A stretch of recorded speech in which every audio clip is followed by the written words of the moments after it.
it's Felicia. Welcome back to my channel. If you're new here, welcome. Come on in, have a seat. In today's video, I am going to be discussing how to help a loved one with depression. Again, on this channel, I make mental health and wellness content to help you and everyone around you live a healthier life. So again, I have my notes here so that I don't keep up too much of your time. So we're going to hop right into it.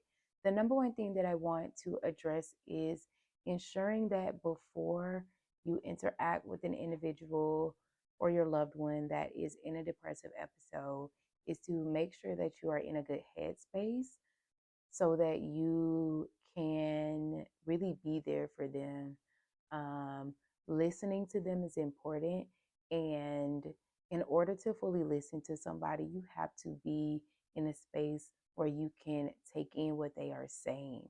So maybe before you hop into the conversation, taking time to meditate, taking time to just do some deep breathing. And I have a video about deep breathing up on this channel, but just taking the time to ensure that you are prepared for the conversation. And then when you are listening to them, it's important to not try to play doctor. It's important to not try to tell them what you've researched and things like that. And I know so often you're not coming from a place of ill intent. You're really coming from a place of love where you want to be there for this person and help them as much as you can. However, so often we try to give them the answers, and it's like if an individual is experiencing depression, they probably tried everything that they know to help themselves, and it's just not possible. They just need you to be there for them and listen to them in this moment. The next thing is ask them if there's anything you can do for them instead of saying, well, if you need anything, let me know.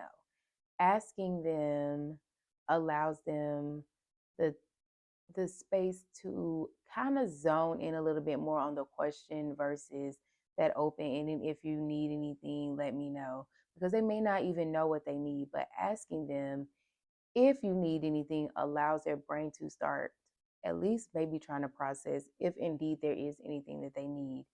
And to take it a step further, the more that you know about a person, especially like, this is a loved one, if you know their habits and their routines and things, then you have a little bit of a leg up on asking this question. Instead of asking if there's anything you need, maybe ask them, do you need any clothes washed? Do you need any dishes washed? Do you need me to come and help you order some groceries? Or if you are in a financial situation, ask them like, what are you in the mood to eat, and maybe send them some food or send them groceries. And again, you don't have to spend money in order to support someone who is experiencing depression. So while some things in this video may cost money, some things may not, and you don't have to spend money in order to be there for a loved one.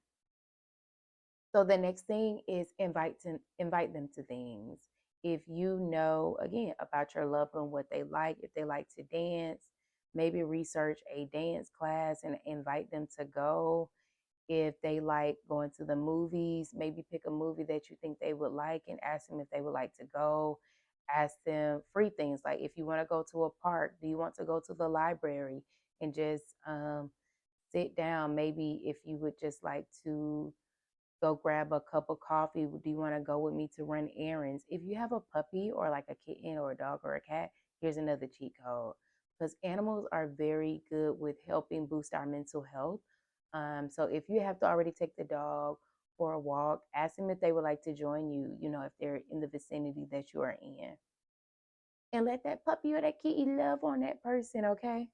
The next thing is asking, like leaning into, again, things that they like, and really trying to surround them with those things. When you're experiencing depression, the number one thing is like everything seems like it's too much. You don't have energy to really do anything on your own. So like if they like puzzles, for example, if they like maybe coloring, doing very simple things, if they like nature, again, going for a walk, getting outside, getting fresh air, if they like to paint, or even if you think that these things that they may be interested in, resources like Amazon, or even going to the dollar store and buying like a puzzle for maybe like $1 or $2 and doing it with them, or just giving it to them and being like, hey, you want to like, I thought that you may like this. So just surrounding them with things that they like. Also, if there's something that maybe they can take care of, but in a small way, like maybe a plant, or get them flowers. Those are things that can be beneficial as well. And yes, they may cost a little bit more, but you don't have to order like a a very like expensive bouquet from a florist if you can afford it. Because listen, I know the economy that we in right now. I'm realistic, okay? But if you can afford maybe a florist that can create a beautiful bouquet for this person, or things like that, just leaning into things that you know that they like. If they like to cook, maybe their favorite meal, maybe get the ingredients and say, hey, would you like to cook together? Things like that, baking, very small and simple things that don't require that much energy. The next thing is, again, if you're in the financial state, to outsource things for them, like hiring a cleaner, hiring someone to come in and maybe like a mobile stylist, or, if they get braids, a mobile braider. Things like that can really help as well, because I guarantee they're probably not able to keep up with the condition of their house or place that they live, or their room, or things like that. Um, and it can even be hard to keep up with like your basic like hygiene when you're in a depressive episode. So definitely, if you have the capability to outsource things, and even if you can't afford it, if you're a person that likes to clean, again, offering to come and like clean up, tidy up, can really be beneficial, because a lot of times our physical environment will be very equivalent to like our state of mind. So it's very likely that their space is just cluttered, dirty, disorganized, and even getting that clean can really help on the road of getting out of that depressive episode. And also, on that same sense, sometimes if they are a person that likes to do things themselves, you can even offer like, hey, you want to have a cleaning party? I know that it can be hard. Like, use your words, like, I know it can be hard in a moment. I can come over if you want and we can clean together. Or sometimes all the person really needs is for you to just really sit there, and that could even give them the energy and, the pep to get up and clean themselves. The next thing is, and it's very important, is to not shy away from making sure that they are not suicidal. So being empowered to ask them, hey, are you having thoughts of hurting or harming yourself? Are you having thoughts of killing yourself? If they say yes, immediately ask, like, do you have a plan? If they do, call 911. If you don't want to call 911, call or reach out to 988, the crisis line. Really getting them help when they are experiencing suicidal thoughts, because you want them to be alive tomorrow, right? If you don't feel comfortable with, asking these questions, it can be hard. Again, the crisis line is a very good resource to kind of walk you through asking them the tough questions, because again, we want that loved one to be here with us tomorrow. And the last thing is not taking it personally if they are kind of MIA in the moment.